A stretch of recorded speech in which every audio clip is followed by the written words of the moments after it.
Hello friends, study ज्ञान 24 में आपका स्वागत है। आज हम एक टॉपिक लेने जा रहे हैं, वो है 12th क्लास का हिस्ट्री का जो एंशिएंट इंडिया है, प्राचीन भारतीय इतिहास, उसका एक टॉपिक है। उसको बोलते हैं, इस टॉपिक का जो नाम है वो है प्राचीन भारत के स्रोत। प्राचीन भारत के प्राचीन भारतीय इतिहास के स्रोत कह सकते हैं कि आप प्राचीन भारतीय इतिहास को आप कैसे समझते हैं, उसके क्या क्या स्रोत हैं, उसके बारे में हम लोग डिस्कस करेंगे इस टॉपिक में।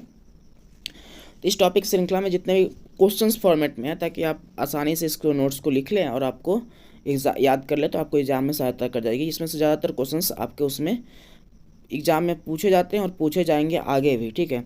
तो ज़्यादा इस चैप्टर से संबंधित जितने भी क्वेश्चन है वो ले लिया गया है पूरे तरीके से, आपको इसमें कुछ भी छूटा हुआ नहीं है। तो आप इसको साथ में साथ देख ले, ठीक है। पहला क्वेश्चन है पुरातत्व से आप क्या समझते हैं। तो पुरातत्व क्या होता है? तो पुरातत्व के माध्यम से हम प्राचीन भौतिक अवशेषों के विस्तृत और विश्लेषणात्मक अध्ययन प्राप्त करते हैं, ठीक है।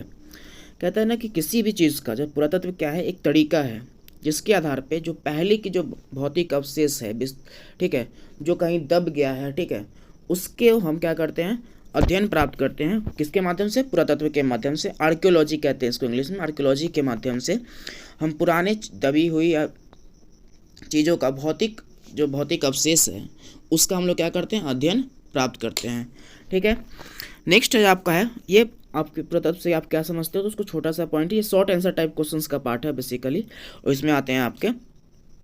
नेक्स्ट है आपका कि पुरातत्व किसे कहते हैं, वो समझने के लिए देखिए थोड़ा सा डिफरेंस है। देखो ज़्यादा डिफरेंसेस नहीं है कि आप पुरातत्व किसे कहते हैं, पुरातत्व से क्या समझते हैं, तो ज़्यादा डिफरेंसेस नहीं है, लेकिन थोड़ा डिफरेंस है, इसको इस तरह से हमने मैनेज किया है। क्या जिस विज्ञान के आधार पर पुराने टीलों का क्रमिक अध्ययन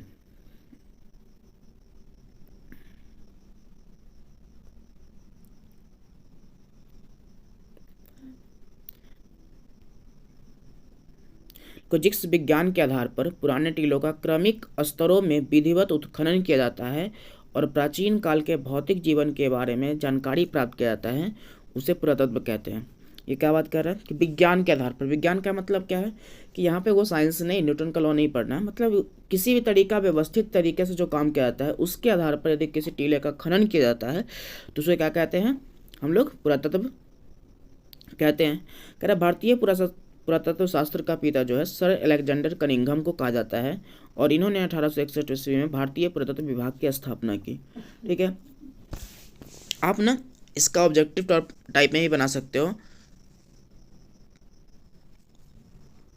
कि भारतीय पुरातत्व शास्त्र का पिता किसे कहा जाता है, और एक और एडजेक्टिव बन जाएगा आपका कि भारतीय पुरातत्व विभाग की स्थापना कब की गई थी, तो 1861 ईस्वी में की गई थी। एक चीज़ और समझ लो कि पुरातत्व किसे कहते हैं, तो हम लोग पढ़ रहे हैं, लेकिन ये क्यों पढ़ रहे हैं, तो ये चूंकि ये प्राचीन भारत का पार्ट है, तो प्राचीन भारतीय इतिहास जानने के स्रोत के आधार पे जितनी भी चीज़ें आज हम प्राचीन भारतीय इतिहास के बारे में जानते हैं, तो उसकी आधा से ज़्यादा चीज़ें वो लिखी नहीं गई थी उस टाइम तक। तो आज तक कहीं ना कहीं किसी स्थलों से हमको ये जानकारी मिलते रहती है कि आज यहाँ पे कुछ मिला है, तो उसका उत्खनन किया जाता है। उत्खनन करने के बाद आप उसका क्या करते हैं, लैब में टेस्ट करते हैं, फिर आपको पता चलता है कि ये किस कालक्रम का है। तो उसी आधार पे किसी भी कौन सी वस्तु किस कालक्रम की है, तो ये इसी उत्खनन के आधार पे उस वस्तु का टेस्ट करके पता लगाया जाता है। तो जितने भी प्राचीन भारत के इतिहास मतलब बता रहे थे ना आपको, जो लेखन शैली का जो पूरे तरीके से विकास हुआ वो लगभग मौर्य काल से, आपको महाजनपद काल से मिलेगा। उसी काल में आपको बौद्ध ग्रंथ सब देखने को मिलता है, लेकिन उससे पहले के काल में लेखन का विकास बिल्कुल नहीं था, थोड़ा बहुत था, उतना नहीं था जितना हम इधर महाजनपद काल के बाद देखने को मिलता। तो उससे पहले की जो जानकारियाँ, जैसे सिंधु घाटी सभ्यता का पतन हो गया था, तो उससे जो खुदाई से जो चीज़ें मिली है उस आधार पर पता करते हैं कि जो वस्तुएं हैं वो उस कालक्रम की है, यानी सिंधु घाटी सभ्यता के कालक्रम की है। तो उस सब जो पहले भौतिक अवशेष, प्राचीन भौतिक अवशेष कहीं ना कहीं दफन है, यानी कहीं है जमीन के अंदर, उसके उत्खनन की प्रक्रिया को ही पुरातत्व कहते हैं। नेक्स्ट है आपका कि टीला किसे कहते हैं। अभी आप नीचे यहाँ पर रहते कि जिस विज्ञान के आधार पर पुराने टीलों का क्रमिक स्तरों में विधिवत उत्खनन किया जाता है, तो वही है कि यहाँ पर टीला किसे कहते हैं। अब तो बात है, टीला क्या है भाई, तो टीला भूमि के सतह के उस उभरे हुए भाग को कहते हैं जिसके नीचे प्राचीन वस्तुओं के अवशेष होते हैं। मतलब कोई ऐसा स्थान, ठीक है, जो उभरा हुआ है, मतलब जमीन से उठा हुआ, मान के चलो कि ये स्थलखंड हम बना दिए और इस तरह से उभरे हुए भाग को, किसी स्थलखंड पे एक छोटा सा भाग है जो उभरा हुआ, छोटा बड़ा कुछ भी हो सकता है। अब इस उभरे हुए भाग के अंतर्गत में कुछ चीज़ें हैं इसके अंदर में, ठीक है। तो ये उभरे हुए भाग को ही टीला कहते हैं, अंदर वाले चीज़ है उससे नहीं मतलब हमको। टीला क्या है, भूमि के सतह के उस उभरे हुए भाग को कहते हैं जिसके नीचे प्राचीन वस्तुओं के अवशेष होते हैं। इतिहास के दृष्टिकोण से ऐसा कहा जाता है कि प्राचीन वस्तुओं के अवशेष होते हैं, लेकिन ऐसे आप जनरली टर्म में टीला का देखेंगे ना, तो टीला वही है कि किसी स्थलखंड पे उभरा हुआ भाग टीला कहलाता है। हाँ, इतिहास में इस टीला को कहने का मतलब उनका यही होता है कि कोई यदि चीज टीला है तो उसके नीचे कोई प्राचीन भौतिक अवशेष होंगे। ये प्राचीन भारतीय इतिहास का दृष्टिकोण है। अदरवाइज आप टीला को आप सीधे कह सकते हैं कि वो कोई भी मिट्टी का उभरा हुआ भाग है किसी स्थलखंड पे, तो वो टीला आप कह सकते हैं। जरूरी नहीं कि उसके नीचे प्राचीन वस्तुओं के अवशेष ही होंगे, चूंकि ये टॉपिक हम प्राचीन भारतीय इतिहास में पढ़ा रहे हैं, तो उसके दृष्टिकोण से यहाँ पे टीला का मतलब कहा जाता है कि जिसके नीचे प्राचीन वस्तुओं के अवशेष होते हैं। नेक्स्ट आपका उत्खनन किसे कहते हैं। अभी दो चीज़ देखें आप, ऊपर वाले क्वेश्चन में क्या था, पुरातत्व किसे कहते हैं, उसमें दो चीज़ जो इंपॉर्टेंट था वो था टीला और एक है उत्खनन, दोनों। तो इसमें पहला जो आप टीला कंप्लीट हो गया, दूसरा है उत्खनन किसे कहते हैं। तो उत्खनन प्राचीन इतिहास की जानकारी जुटाने के लिए, ठीक है, यहाँ पे एक थोड़ा सा मिस्टेक है, इसको आप ठीक कर लेंगे। जानकारी जुटाने के लिए क्या है, प्राचीन भौतिक अवशेषों की टीलों की खुदाई की जाती है। कह रहा उत्खनन किसे कहते हैं, तो प्राचीन इतिहास की जानकारी जुटाने के लिए प्राचीन भौतिक अवशेषों के टीलों की खुदाई की जाती है, इस प्रक्रिया को उत्खनन कहते हैं। अभी हम ऊपर पढ़ रहे थे कि टीला क्या होता है, जैसे ये देखो, ये मिट्टी का एक उभरा हुआ स्थल जिसके नीचे प्राचीन वस्तु, उसको टीला कहते हैं। अब इस टीला की खुदाई की जाएगी और खुदाई से कुछ प्राचीन भौतिक अवशेष प्राप्त किए जाएंगे। इस प्राचीन भौतिक अवशेष, खुदाई और प्राचीन भौतिक अवशेष प्राप्त करने की प्रक्रिया को ही क्या कहते हैं, हम लोग उत्खनन कहते हैं। और उत्खनन क्या है, दो प्रकार के होते हैं उत्खनन, और ये दो प्रकार कौन से हैं, अनुलंब और उत्खनन और क्षैतिज उत्खनन। अनुलंब उत्खनन और क्षैतिज उत्खनन में अंतर ये है कि आपको क्या है, वैसे मान चलो ये एक स्थलखंड है, हमने क्या किया है, इसका ऊपर से नीचे की ओर उत्खनन किया है। आप इस स्थलखंड पे क्या कर रहे हो, ऊपर से नीचे की ओर उत्खनन कर रहे हो, तो ये बोलते हैं अनुलंब उत्खनन। लेकिन इसी उत्खनन स्थलखंड पर आप ऐसे उत्खनन कर रहे हो, एक जगह से जाके सीधा सीधा जाते जा रहे हो, ठीक है, सतह पर ही, तो क्या कहते हैं, इसको कहते हैं हम लोग, क्या कह रहे हैं, इसको कह रहे हैं हम लोग क्षैतिज उत्खनन। आज के कॉन्सेप्ट में हम थोड़ा बहुत समझाने की कोशिश करें तो हम ऐसा समझा सकते हैं कि जब कुआं खोदा जाता है वो अनुलंब उत्खनन के उदाहरण है, जो नीचे की ओर हम सीधे जाते चले जाते हैं। ये जरूरी नहीं है कि कितना हाइट होगा, कुएं की हाइट और इससे हाइट से कोई डिफरेंसेस नहीं है, लेकिन इस तरह से उत्खनन को अनुलंब उत्खनन कहते हैं। क्षैतिज उत्खनन का जो आप देख सकते हैं वो है नाला, जो आज के डेट में नाला बनाया जाता है तो एक स्थलखंड पे लंबा रूप में, तो इस तरह के उत्खनन को कहते हैं हम लोग क्षैतिज उत्खनन। नेक्स्ट है आपका कार्बन 14 विधि। एक क्वेश्चन से ये क्या है, कार्बन 14 विधि का विस्तृत विवरण प्रस्तुत करें, यहाँ पे विस्तृत हो जाएगा, ये मिस्टेक है, थोड़ा सा टाइपिंग मिस्टेक हो गया है। विस्तृत, ये है विस्तृत विवरण, ठीक है, विस्तृत विवरण प्रस्तुत करें। तो इसमें क्या कह रहा है कि कार्बन 14, पहले तो समझ लो कार्बन 14 विधि होता क्या है। तो कोई भी चीज देखिए आप ना, देख कार्बन क्या है, कार्बन 14 विधि कार्बन के समस्थानिक होते हैं, लगभग 22 तक समस्थानिक होते हैं, जिसमें से क्या है आपको कार्बन 14 एक समस्थानिक होता है, C14 और C12। किसी भी जीवित वस्तु में ये दो टाइप्स होते हैं। समस्थानिक का मतलब होता है कार्बन के एक टाइप्स, उस टाइप्स में से किसी भी जीवित या मृत वस्तु में दो ये बच जाते हैं, कौन कौन सा, C14 और C12। और इन दोनों का जब कोई भी जीवित वस्तु हो तो इन दोनों का नियमित ह्रास और ये होते रहता है।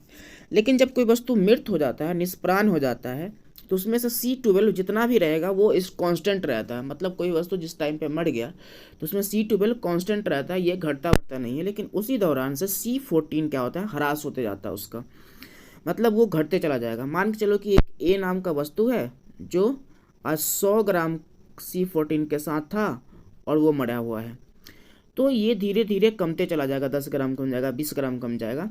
तो इतिहास में, प्राचीन भारतीय इतिहास में इस दृष्टिकोण को 10 ग्राम 20 ग्राम के आधार पर तो नहीं निर्धारित किया गया है, लेकिन यदि उस 100 ग्राम से C14 आधा हो जाता है, मतलब हाफ हो जाता है, तो उसका काल निर्धारित किया गया है लगभग 5568 वर्ष। मतलब क्या, आप मोटा मोटी लगभग मान सकते हो 5568। मतलब यदि किसी वस्तु में C14 था, यदि किसी वस्तु में C14 था, ठीक है, तो वो जब मरा होगा उसके बाद जो अभी C14 बचा हुआ है, यानी 50 ग्राम C14 बचा हुआ है, इसका मतलब है कि उस वस्तु ने 5568 साल पहले, मतलब अपना मरने के बाद जो जीवन तय कर लिया है, मतलब ये वस्तु 5568 साल पहले मरा था। यदि उसमें 1/4 बच जाता है, फिर 50 ग्राम का क्या हो जाएगा, 25 ग्राम, तो इसका मतलब है 11,500 वर्ष लगभग लगभग उसने तय कर लिया है। 500 वर्ष नहीं, 11,000 कुछ आ जाएगा, 5500 है तो 11,000 कुछ आ जाएगा लगभग में। तो उतना वर्ष उन्होंने तय कर लिया है, ठीक है,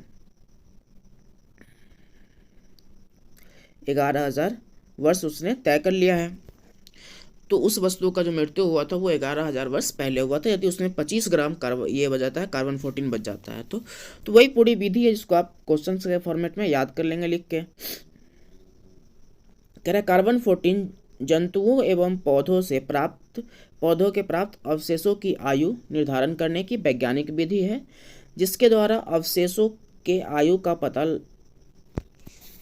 लगाया जाता है। यहाँ पे लगे की जगह पे लगाया जाता है लिख लीजिएगा, लगाया जाता है, यहाँ पे ये लगाया जाता होगा।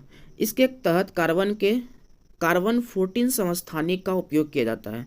कार्बन 14, ठीक है, कार्बन के बहुत सारे समस्थानिक है, इसीलिए कार्बन 14 समस्थानिक का उपयोग किया जाता है। यह किसी भी जीवित वस्तु में कार्बन 14 पाया जाता है, ठीक है, किसी भी जीवित वस्तु में क्या है, कार्बन 14 पाया जाता है और इसका ह्रास और निर्माण होता है, ठीक है। कह रहा है कि जो कोई भी वस्तु है जिसमें कार्बन 14 पाया जाता है लेकिन ह्रास और निर्माण इस साथ चलते रहता है, लेकिन जब कोई वस्तु निष्प्राण हो जाती है तो कार्बन 14 का ह्रास होने लगता है। वही बताएं कि पहले जो यदि कोई वस्तु जीवित है, ठीक है, तो उसके अंदर में कार्बन है, जैसे कोई पेड़ पौधा है तो उसके अंदर में कार्बन है, हम लोग भी हैं, ठीक है, लेकिन जब हम डेथ कर जाएंगे तो वो मतलब क्या है, कार्बन 14 बन रहा है और बिगड़ रहा है, मतलब ह्रास हो रहा है, बन रहा है। लेकिन जब वो कोई वस्तु निष्प्राण हो जाती है तो उसके बाद तो बनने की प्रक्रिया खत्म हो जाएगी, तो जो जितना कार्बन उस टाइम पर रहेगा उतना ही रहेगा। तो कार्बन 14 का ह्रास होने लगता है और उसका अर्ध आयु वर्ष 5568 वर्ष होती है। और देखिए वो समझाने के लिए था कि कैसे 25 ग्राम 100 ग्राम, लेकिन आप इसमें तो नहीं लिखेंगे ना कि क्वेश्चन में कि 25 ग्राम 100 ग्राम, तो सिर्फ यहाँ पर लिखा था इसका अर्ध आयु वर्ष 5568 वर्ष होती है। तो बेसिकली क्या है, जंतुओं एवं पौधों के प्राप्त अवशेषों के आयु निर्धारण करने की एक विधि है, क्या है, कार्बन 14, जिसमें क्या होता है कि किसी भी समस्थानिक, किसी भी जंतु पौधों में कार्बन के 14 समस्थानिक पाए जाते हैं और जब उसका निष्प्राण हो जाता है, मतलब उसकी मृत्यु हो जाती है, तो उसमें क्या है, उसका ह्रास होने लगता है और इसका जो आयु होता है वो अर्धायु 5568 वर्ष होता है। नेक्स्ट है आपका अभिलेख। देखो अभिलेख किसे कहते हैं, कह रहा है कि अभिलेख स्तंभों, चट्टानों, गुफाओं की दीवारों, घरों की दीवारों, तामपत्रों और पत्थरों की चौड़ी पट्टी पर लिखे गए लेख को अभिलेख कहते हैं। इससे किसी शासक तथा वंश से संबंधित होगा, से नहीं होगा यहाँ पे, शासक तथा वंश से संबंधित होगा, संबंधित सामाजिक, राजनीतिक तथा आर्थिक जानकारी मिलती है। आज के डेट में जो आप देखते हो ना कि कहीं सड़क निर्माण किया था, साइन बोर्ड यूज करते देखते हो आप लोग, ठीक है, तो आप प्राचीन काल में देखोगे जहाँ से अभिलेख है, तो अभिलेख का जो मुख्य रूप से आपको निर्माण मिलता है, देखने को मिलता है कि अभिलेख कब से लिखा गया, तो वो अशोक के काल से, मुख्य रूप से जो मौर्य वंश का काल है वहाँ से देखने को मिलता है। उस टाइम पे ये आधार था किसी भी चीज़ को संयोजने का, ठीक है, राजा अपना आदेश किसी तरीके से लिखता था तो वहाँ पे अभिलेख पे लिखता था कि हमारा ये नियम है, तो वो आधार था उस टाइम पे लिखने का। जैसे किसी गुफाओं में आपको अभिलेख मिल जाएगा, स्तूप पे मिल जाएगा, तो वो आधार था उस टाइम पे लिखने का, चट्टानों पे मिल जाता था। तो एक तरह से कैसे होता कि क्या था, वो एक तो राजा का राजनीतिक सामाजिक पक्ष दिखाता था कि राजा क्या क्या करता है, किस तरीके से करता है, तो वो अभिलेखों पे उत्कीर्ण होता था, लिखा जाता था। एक था कि आप कोई नियम बना रहे हो तो उसके लिए लिख रहे हो कि हम ये करेंगे आपके लिए, तो वो था अभिलेखों का काम उस टाइम पे इस तरह से किया जाता था। और सबसे ज़्यादा जो अभिलेख मिलते हैं वो मौर्य काल से मिलते हैं और अशोक के काल का बहुत सारा अभिलेख देखने को मिलता है। आगे आप पढ़ेंगे जब हम मौर्य काल पढ़ाते रहे होंगे तो उसमें बताएंगे। तो अभिलेख किसे कहते थे, जो भी चट्टानों पे उस टाइम पे क्या था ना कि साहित्य जो पेपर जो था ना उसका थोड़ा विकास नहीं हो पाया था, ठीक है, तो ये सब चीज़ें लिखने के लिए ये सब चीज़ें ताम्रपत्र काम आती थी। ताम्रपत्र मतलब तांबे के जो चौड़ी पट्टी, मतलब तांबे का पतली पट्टी बनाया जाता था, उस पर लिखा जाता था। जैसे आज के दिन में प्लेट देख रहे हो तो प्लेट पे कुछ लिख दिए तो वो एक हो गया। तो उसी तरीके से ताम्रपत्र होता था और उस पर लिखा जाता था, या फिर चट्टानों पे लिख दिया जाता था, गुफाओं पे लिख दिया जाता था। आप नालंदा वगैरह जाओगे राजगीर में, वहाँ पे चट्टानों पे कुछ कुछ लिखा हुआ देखने को मिलेगा। फिर किसी म्यूजियम में चले जाओगे तो वहाँ पे हो सकता है देखने को मिल जाए, तो वहाँ पे लिखा रहता। तो वो प्राचीन काल में ऐसे लिखने का आधार ही वही था कि उस पर लिख के राजा संदेश देता था, या फिर अपने वंश के बारे में, अपने शासक के बारे में वो विस्तृत विवरण उस पर देखने को मिलता है। तो अभिलेख का कार्य क्या था? उस टाइम के शासक के सामाजिक, राजनीतिक, आर्थिक पक्ष को दिखाने का काम होता था। अब कह रहा है कि क्वेश्चन के अभिलेख के अध्ययन को, स्टार वाला पॉइंट है, ये बहुत ही ऑब्जेक्टिव पॉइंट है, आपके लिए बहुत इंपॉर्टेंट है। अभिलेख के अध्ययन को पूरा लेख शास्त्र कहते हैं।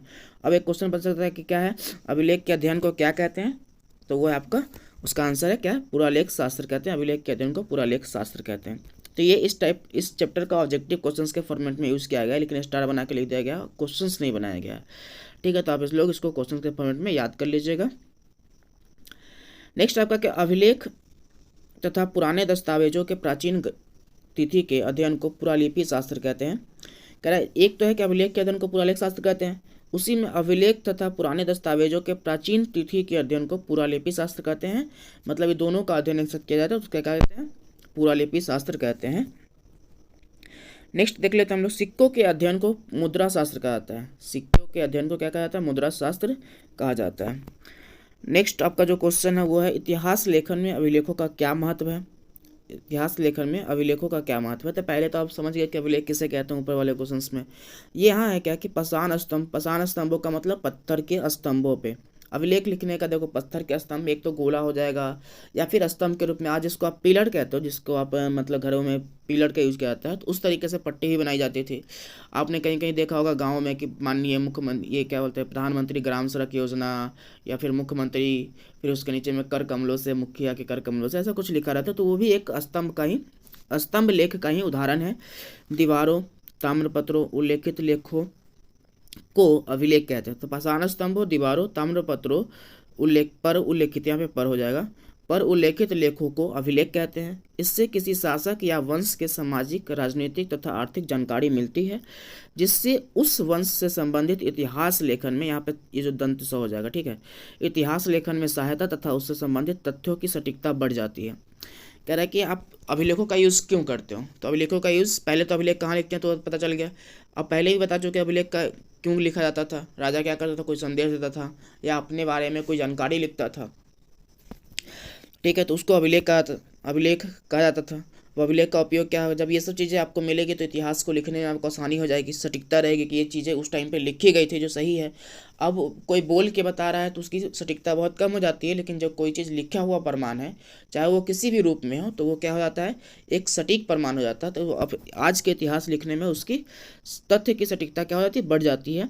तो और उस वंश के बारे में हमको जानकारी ही मिलती है। तो अभिलेख का महत्व कुछ इस तरह से हमको देखने को मिलता है। तो इस चैप्टर से जो संबंधित था वो इतने ही क्वेश्चंस थे। ये बहुत ही इंपॉर्टेंट क्वेश्चंस है।